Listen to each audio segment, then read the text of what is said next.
Alappuzha Vandanam medical കോളേജിനെതിരെ ഗുരുതര ആരോപണം. 5 വർഷം മുൻപ് ശസ്ത്രക്രിയ നടത്തിയ വീട്ടമ്മയുടെ വയറ്റിൽ കത്രിക കണ്ടെത്തി. പുന്നപ്ര സ്വദേശി ഉഷ ജോസഫ്. വണ്ടാനം മെഡിക്കൽ കോളേജിലെ ചികിത്സാ പിഴവ് കഴിഞ്ഞ ഉഷ ജോസഫ് എന്ന് പറഞ്ഞ ഒരു 19 വയസ്സുള്ള ഒരു ചേച്ചിയുടെ വയറ്റില് ഓപ്പറേഷൻ ചെയ്യുന്ന സമയത്ത് അവളൊരു സർജിക്കൽ ബ്ലേഡ് വെച്ച് മറന്ന ഒരു സംഭവം കഴിഞ്ഞ ദിവസം എല്ലാം നമ്മുടെ ന്യൂസിലൂടെ നമ്മൾ അറിഞ്ഞതാണ്. വളരെ ലാഘവത്തോടെയാണ് ഇതിനൊരു എക്സ്പ്ലനേഷൻ തന്നുകൊണ്ട് വണ്ടാനം യൂറോളജി ഡിപ്പാർട്ട്മെന്റ് HOD അതിന് ആൻസർ തന്നിരുന്നത്. അപ്പം നമ്മൾ അതിശയിച്ചു പോയി. അവർ ഒരു മറുപടി കേട്ടപ്പോഴത്തേക്ക് നമ്മൾ ആകെ വണ്ടടിച്ചു പോയി. അപ്പൊ നമ്മൾ ഈ വണ്ടാനം മെഡിക്കൽ കോളേജ് വെച്ച് നോക്കുമ്പോൾ ഇതൊരു ഒറ്റപ്പെട്ട സംഭവമല്ല. ഈ കഴിഞ്ഞിടെയാണെങ്കിൽ നവജാത ശിശുവിന്റെ ഒരു വിരലറ്റ ഒരു സംഭവം ഉണ്ടായിരുന്നു. എന്നാണ്ട് ഈ പ്ലാസ്റ്റർ അഴിക്കുന്ന സമയത്ത് ഇപ്പൊ നമുക്കറിയാം പ്ലാസ്റ്റർ അഴിക്കുന്നത് എങ്ങനെയാണ്, ഈ കട്ടിംഗ് ബ്ലേഡ് പോലെ ഇങ്ങനെ ഒരു മെഷീൻ വെച്ചിട്ടാണ് അത് കട്ട് ചെയ്യുന്നത്. അപ്പൊ അത് കട്ട് ചെയ്യുന്ന സമയത്ത് ആ കുഞ്ഞിന്റെ അണിവിരൽ അറ്റുപോയ ഒരു സംഭവം ഉണ്ടായിരുന്നു. 1-2 ആഴ്ച സംതിങ് എന്തോ ആയിട്ടേ ഉള്ളൂ. അപ്പം ഇത് നമുക്കറിയാം നമ്മൾ എല്ലാ ആൾക്കാരും കേരളത്തിലുള്ള ഒട്ടുമിക്ക ആൾക്കാരും അത് പണക്കാരനോ പാവപ്പെട്ടവനോ എന്നൊന്നുമില്ല, എല്ലാവരും തന്നെ സർക്കാർ ആശുപത്രിയെ ആശ്രയിച്ച് ജീവിക്കുന്ന ആൾക്കാരാണ്. ഒരുപക്ഷെ നമ്മൾ പെട്ടെന്ന് മെഡിക്കൽ കോളേജിൽ ഓടിച്ചിരുന്നത് അവിടുത്തെ ഫെസിലിറ്റീസ്, പിന്നെ ഡോക്ടേഴ്സിന്റെ എക്സ്പീരിയൻസ് അത് വളരെ വലുതാണ്.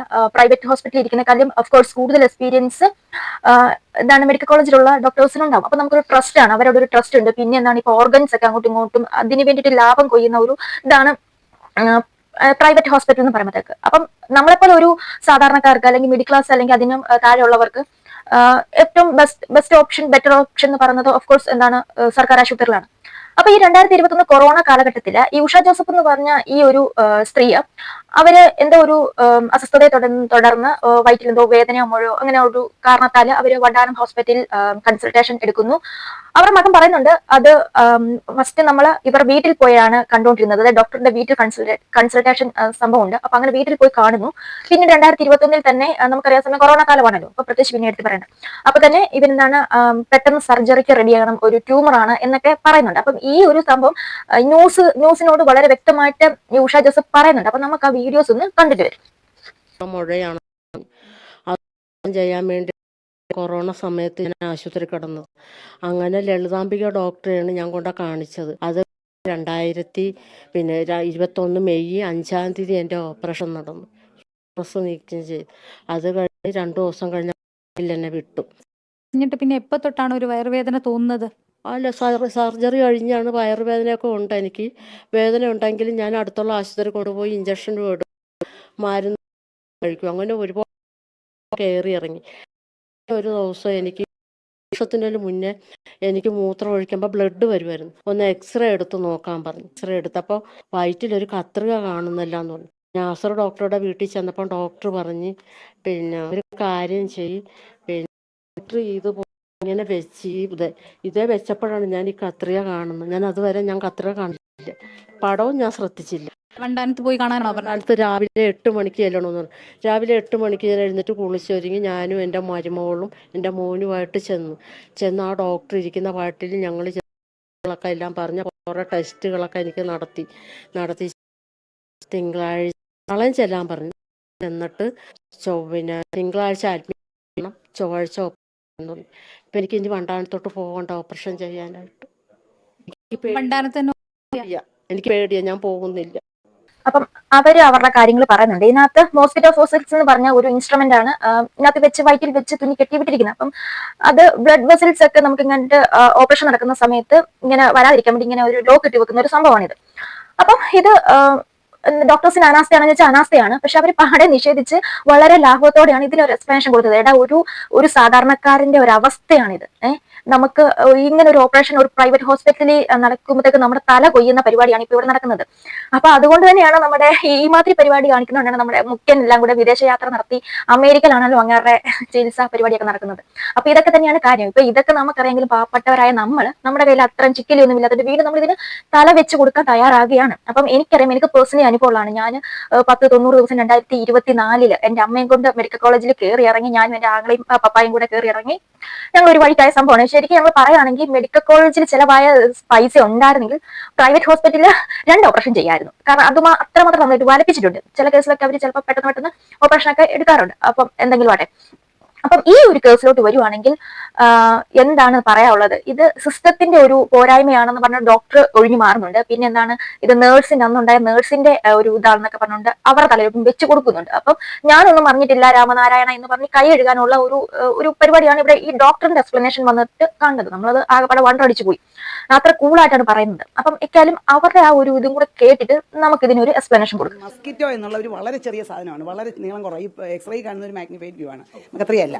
മസ്കിറ്റോ ആണ്. മസ്കിറ്റോ എന്ന് പറയുന്നത് നമ്മൾ ബ്ലഡ് വെസലിൽ നിന്ന് ബ്ലഡ് വരുമ്പോൾ പിടിക്കാൻ ഉപയോഗിക്കുന്ന ചെറിയ ഉപകരണമാണ്. അപ്പോൾ അത് പോകാൻ പാടില്ല. പക്ഷേ ഇത് ശരിക്കും ഇൻസ്ട്രുമെൻസിൻ്റെ എണ്ണം ആദ്യം ഒരു ബോർഡിൽ എഴുതണം, ഒരു സ്ക്രബ് നഴ്സ്. പിന്നെ കഴിയുമ്പോഴും ഇൻസ്ട്രുമെൻ്റ് എണ്ണം ചെക്ക് ചെയ്യണം. പക്ഷേ ഗവൺമെൻറ് ഹോസ്പിറ്റലുകൾ എൻ്റെ അറിവിൽ എടുത്തോളം ഫ്ലോർ നഴ്സ് എന്നൊരു സ്റ്റാഫ് ഉണ്ടാവാറില്ല. അപ്പം ചെയ്യുന്ന ഡോക്ടറും ചെയ്യുന്ന സിസ്റ്ററും കൂടെ ഇത് ആദ്യമേ ഒന്ന് എണ്ണും. എണ്ണിയിട്ട് ലാസ്റ്റ് വീണ്ടും ഒന്നും കൂടെ എണ്ണും. അപ്പോൾ ആ എണ്ണത്തിൽ മനസ്സിലെ ഓർമ്മയിൽ എന്തെങ്കിലും പിശക് വന്നു പോയാൽ ഇങ്ങനെ വരാം. പിന്നെ വേറൊന്ന്, ഈ രോഗിക്ക് ഇതിനു മുമ്പ് ഒരു ഓപ്പറേഷൻ ചെയ്തിട്ടുണ്ട്. അന്ന് വന്നതാണോ എന്ന് എങ്ങനെ അറിയാം? ഈ ഓപ്പറേഷനിലാണ് വന്നതെന്ന് എന്താ ഓർമ്മ? ഇല്ല. അവർ വളരെ ലാഘവത്തോടെ പറയുന്നു എണ്ണത്തിൽ പെശക് വരാം, ഫ്ലോർ നഴ്സ് ഇല്ല എന്ന്. അപ്പം അത് ബോർഡിൽ എഴുതാൻ ആളില്ല. നമുക്കറിയാം കൊറോണ ഒക്കെയാണ്, ചിലപ്പോൾ മേ ബി ശരിയായിരിക്കുമെന്ന് ആൾക്കാരുടെ എണ്ണം കുറവായിരിക്കും. അപ്പം അങ്ങനെ ഒരു അവസരത്തിൽ മേഡം നിങ്ങൾ മെക്ഷ്യൂർ ചെയ്യേണ്ടതല്ലേ? നിങ്ങൾ അത് കൺഫേം ചെയ്യേണ്ടതല്ലേ? എത്ര ഇൻസ്ട്രുമെന്റ്സ് ഇത് എടുത്തു, എത്ര ഇൻസ്ട്രുമെന്റ്സ് ഇനി ഇതുണ്ട്? നിങ്ങൾ ഓർക്കണം, വെസലിൽ എന്ന് പറഞ്ഞ ബ്ലഡ് ബ്ലോക്ക് ചെയ്ത് നിർത്താൻ വേണ്ടി ഉപയോഗിക്കുന്ന ഒരു ഇൻസ്ട്രുമെന്റ് മോസ്കിറ്റോ പോസിൽസ്. അത് ചെറുതാണെന്ന് പറഞ്ഞു, അല്ലാതെ കടുകുമണിയോളം ചെറുതൊന്നുമല്ലല്ലോ.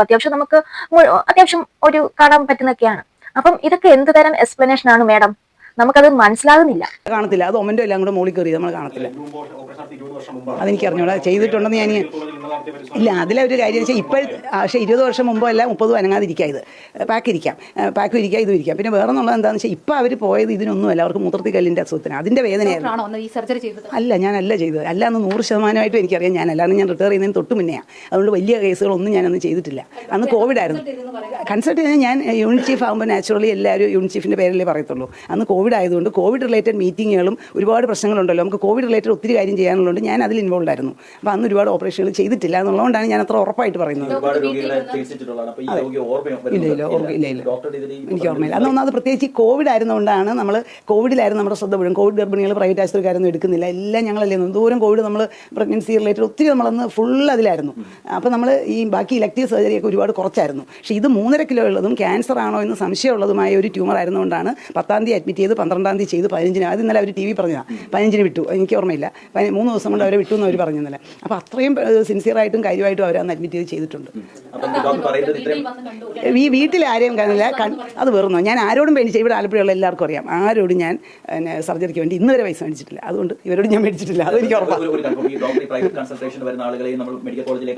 അതല്ലേ പറ്റത്തുള്ളൂ, അല്ല എനിക്ക് പ്രൈവറ്റ് പോയി ചെയ്യാൻ പറ്റില്ല. ഇവരെന്ത് തേങ്ങയാണ് പറയുന്നതെന്ന് നമുക്ക് മനസ്സിലാകുന്നില്ല. കാരണം ഇത്രയും വലിയ ഒരു പിഴ ഇവരുടെ ഭാഗത്തുനിന്ന് ഉണ്ടായിട്ട് അവരതിനെ നിസ്സാരവൽക്കരിക്കുന്നതാണ് നമ്മളിപ്പോൾ അവിടെ കണ്ടിട്ടുള്ളത്. അപ്പൊ അവരിപ്പം മൂത്രത്തിക്കല്ല് കിഡ്നി സ്റ്റോൺ ആയിട്ട് ചെന്നതാണ് എന്ന് പറയുന്നു. അപ്പൊ അവരിപ്പോ ഒരു കിഡ്നി സ്റ്റോൺ വന്ന് ഇത് കണ്ടുപിടിച്ചതാണ് കുഴപ്പം. ഇവര് പിന്നീട് ഒരു നാസർ എന്ന് പറഞ്ഞ ഒരു ഡോക്ടറെ അടുത്ത് നിന്ന് എക്സ്റേ ചെയ്തപ്പോഴാണ് ഇതിനകത്ത് ഇങ്ങനെ ഒരു മോസ്കിറ്റോ പോസിൽസ് എന്ന് പറഞ്ഞ സംഭവം ഉണ്ടെന്ന് തന്നെ മനസ്സിലാക്കുന്നത്. അപ്പം ഇത് ഞാനല്ലാതെ നേഴ്സിന്റെ ഇതാണ്, അവരുടെ കയ്യിൽ നിന്ന് പറ്റിയ പിഴവാണ് എന്നൊക്കെയാണ് ഇവർ പറയുന്നത്. അപ്പം ആ ഒരു കൊറോണ ടൈമില് ആവശ്യത്തിന് നിങ്ങളെ ഹെൽപ്പ് ചെയ്യാൻ ആൾക്കാരില്ലാത്ത ഒരു സാഹചര്യത്തിൽ നിങ്ങളുടെ ഒരു റെസ്പോൺസിബിലിറ്റിയാണ് അതെങ്ങനെ ഹാൻഡിൽ ചെയ്യണം, എത്ര എടുത്തു, അത് എത്ര ഉണ്ട് എന്നൊക്കെ ഉള്ളത്. അപ്പം അത് നിങ്ങൾ ഇങ്ങനെ നിസ്സാരവൽക്കരിച്ച് കളയരുത് എന്ന് മാത്രമേ നമുക്ക് പറയാനുള്ളൂ. അപ്പം ഇവിടെ എന്ത് നടക്കും, എന്തുമാകും എന്നുള്ള ഒരു ഇതാണ്. ഇപ്പൊ കേസ് ഷീറ്റ് എടുത്തിട്ടുണ്ട്, അത് പരിശോധിച്ചിട്ടുണ്ട്. ഇപ്പം എനിക്ക് തോന്നുന്നു ധന്യ എന്നുള്ള ഒരു നഴ്സിനെയും ആ സമയത്ത് ആ സർജറി ചെയ്ത ഡോക്ടറെയും ഇപ്പം നിലവിൽ സസ്പെൻഡ് ചെയ്തിട്ടുണ്ട്. അപ്പം ഇത് വെറും ഒരു സസ്പെൻഷൻ ആയിരിക്കും. നമ്മൾ ഇതൊക്കെ എത്ര കുളം കണ്ടതല്ലേ. അപ്പൊ ഇതൊക്കെ ഇങ്ങനെയൊക്കെ സംഭവിക്കുള്ളൂ. അപ്പം എന്തൊക്കെയാണെങ്കിലും ഇവരുടെ ഫ്ലോർനർ ഇല്ല, ഇതില്ല മറ്റെല്ലാം മനസ്സിലില്ലെങ്കിൽ നിങ്ങൾ വീണ ജോർജിനോട് ചോദിക്കണം. അവരോടൊന്നും ചോദിച്ചിട്ട് വലിയ കാര്യമില്ല. അവരുടെ ഒരു മറുപടി എന്ന് പറഞ്ഞാലോ അതിനേക്കാളും വലിയ അത്ഭുതമാണ്. അവരൊരു റേഡിയോ ടൈപ്പ് ഐറ്റമാണ്. അപ്പം എന്തൊക്കെയാണെങ്കിലും ഇതൊരു വലിയ പിഴവ് തന്നെയാണ്. നമ്മളെ പോലുള്ള പാവപ്പെട്ടവർക്ക് ഓടിച്ചെന്ന് കയറാനുള്ള ഒരു ഇടമാണ്. ഒരു അസുഖം വന്നിട്ടുണ്ടെങ്കിൽ ഒന്ന് ഓടിച്ചെന്ന് കയറാനുള്ളത് നമ്മൾ സർക്കാർ ഹോസ്പിറ്റൽ തന്നെയാണ് നമ്മളെല്ലാവരും ആശ്രയിക്കുന്നതൊക്കെ തന്നെ, അല്ലെ നമ്മളെ വാരി പിഴി. അതുകൊണ്ടൊക്കെ നമ്മൾ അങ്ങനെ ചെയ്യുന്നത്. ഇപ്പൊ എക്കാലും നമ്മൾ ആ വീണ ജോർജിന്റെ ഒരു മറുപടിയും കൂടെ ഒന്ന് കേട്ടിട്ട് നോക്കാം. അന്വേഷണത്തിന്റെ റിപ്പോർട്ട് പുറത്തു വരട്ടെ. വളരെ കൃത്യമായിട്ടുള്ള റിപ്പോർട്ട് ഉച്ചയ്ക്ക് മുമ്പ് നൽകണമെന്നുള്ളത് DMEയോട് ആവശ്യപ്പെട്ടു. കൃത്യമായ റിപ്പോർട്ട് നൽകാൻ പ്രിൻസിപ്പൽ സെക്രട്ടറിക്ക് നൽകിയിട്ടുണ്ട്. അപ്പൊ ഈ റിപ്പോർട്ട് ഗവൺമെന്റ് വന്നിട്ടുണ്ട്. ഞാൻ ഇത് പരിശോധിക്കുകയാണ്, നടപടി സ്വീകരിക്കും. അത് കർശനമായിട്ടുള്ള നടപടിയായിരിക്കും. ആരോഗ്യമന്ത്രിയുടെ പ്രധാന ജോലി റിപ്പോർട്ട് തേടൽ മാത്രമെന്നാണ് പ്രതിപക്ഷ വിമർശനം. എന്ത് പരാതി ഉയർന്നാലും വീണ ജോർജിന്റെ ആദ്യ നടപടി റിപ്പോർട്ട് ആവശ്യപ്പെടൽ. ഒരു സംഭവമുണ്ടായാൽ സ്വീകരിക്കുന്ന ആദ്യ നടപടിയാണെങ്കിലും റിപ്പോർട്ട് തേടലിനപ്പുറം സിസ്റ്റം നന്നാക്കാൻ ഒന്നും ചെയ്യുന്നില്ലെന്നാണ് ആക്ഷേപം. കഴിഞ്ഞ 4.5 വർഷത്തിനിടെ ആരോഗ്യമന്ത്രി തേടിയ റിപ്പോർട്ടുകളുടെ എണ്ണം എത്ര? ചികിത്സാ പിഴവ് പരാതികളുടെ മാത്രം കണക്ക് പരിശോധിക്കാം. 2021 ജൂൺ 1 മുതൽ 2025 നവംബർ 30 വരെ വീണ ജോർജ് റിപ്പോർട്ട് തേടിയത് 43 തവണ. ഇക്കാലയളവിൽ DHSൽ ലഭിച്ചത് 19 ചികിത്സാ പിഴവ് പരാതികൾ. റിപ്പോർട്ട് കിട്ടിയത് 10 മാത്രം. ഇനി മെഡിക്കൽ കോളേജുകളിലെ കണക്ക്. 4.5 വർഷത്തിനിടെ മെഡിക്കൽ കോളേജുകളിലെ ചികിത്സാ പിഴവ് പരാതികളിൽ DMEയിൽ കിട്ടിയത് 25 പ്രധാന പരാതികൾ. 24 പരാതികളിൽ റിപ്പോർട്ട് തേടി. 23 റിപ്പോർട്ടുകൾ സമർപ്പിച്ചു. ഇനി പരാതികളിലെടുത്ത അച്ചടക്ക നടപടി. 37 ആരോഗ്യ പ്രവർത്തകർക്കെതിരെ നടപടിയെടുത്തെന്നാണ് DHSന്റെ കണക്ക്. 4 ഡോക്ടർമാർക്കെതിരെയും 3 സ്റ്റാഫ് നഴ്സുമാർക്കെതിരെയും നടപടിയെടുത്ത ഇവർ ആസ് യൂഷ്വൽ എന്താണ് ടേപ്പിൾ കാർഡ് ഐറ്റം തന്നെ അത് ഇങ്ങനെ തുടർന്നുകൊണ്ടേയിരിക്കും. ഇനി 3 മാസം കൂടെ എന്താണ് ഇങ്ങനെയൊക്കെ പറയാനുള്ളൂ. ഇതൊക്കെ തന്നെയാണ് നമുക്ക് പറയാനുള്ളത്. നമ്മുടെ ഒരു ഇതേ പോകുന്ന പോക്ക് നമുക്കൊന്നും പറയാനില്ല. അപ്പം ഇവർക്കൊക്കെ വന്നിട്ടുണ്ടെങ്കിൽ ആഹാ ഓഹോ കേട്ടിട്ട് നിങ്ങൾക്ക് എന്താണെന്ന് തോന്നി വെച്ചാൽ തീർച്ചയായിട്ടും കമന്റ് ചെയ്യാം. ഇവിടെ ഇത്രയൊക്കെ ഉള്ളൂ. പാവപ്പെട്ടവന്റെ ആരോഗ്യത്തിനും പാവപ്പെട്ടവന്റെ ജീവനും വിലയ്ക്കൊക്കെ ഇത്രയൊക്കെ വിലയുള്ളൂ. അതൊരു മോസ്കിറ്റോ പോസിൽസ് അല്ലേ, അത് 20 അല്ലെങ്കിൽ ഒരു 30 വർഷം കൂടെ അത് അവിടെ അങ്ങനെ ഇരിക്കും. അപ്പൊ ഇത് പറഞ്ഞ മേഡത്തോട് പറയാൻ നമുക്കുള്ളത്, നിങ്ങളൊന്നല്ലെങ്കിൽ ഓരോ മോസ്കിറ്റോ പോസിൽസ് എടുത്തൊന്ന് കഴിച്ചു നോക്ക്. കഴിച്ചിട്ട് അത് വെക്കാലും നിങ്ങൾ എന്നിട്ടൊരു കുറച്ച് നാളും കൂടെ ജീവിച്ച് കാണിച്ചു നോക്കല്ലേ. അത്ര നിസ്സാരമായിട്ട് പറഞ്ഞു. അപ്പൊ പറയും അയ്യോ ഇതിപ്പോ പറ്റത്തില്ല, കുഞ്ഞുനാളിലെ മിനുങ്ങാൻ പറ്റുള്ളൂ, ഇപ്പൊ ഞാൻ വലുതായില്ലേ എന്നൊക്കെ ചിലപ്പോൾ പറഞ്ഞേക്കാം. അപ്പം ഇതുപോലെ ഇതിനപ്പുറം പറയും. അതുകൊണ്ട് ജസ്റ്റ് ഒന്ന് പറഞ്ഞതേ ഉള്ളൂ. അപ്പം അടുത്തൊരു വീഡിയോ വീണ്ടും കാണുന്നവരെ ശ്രദ്ധിക്കാം. ബൈ.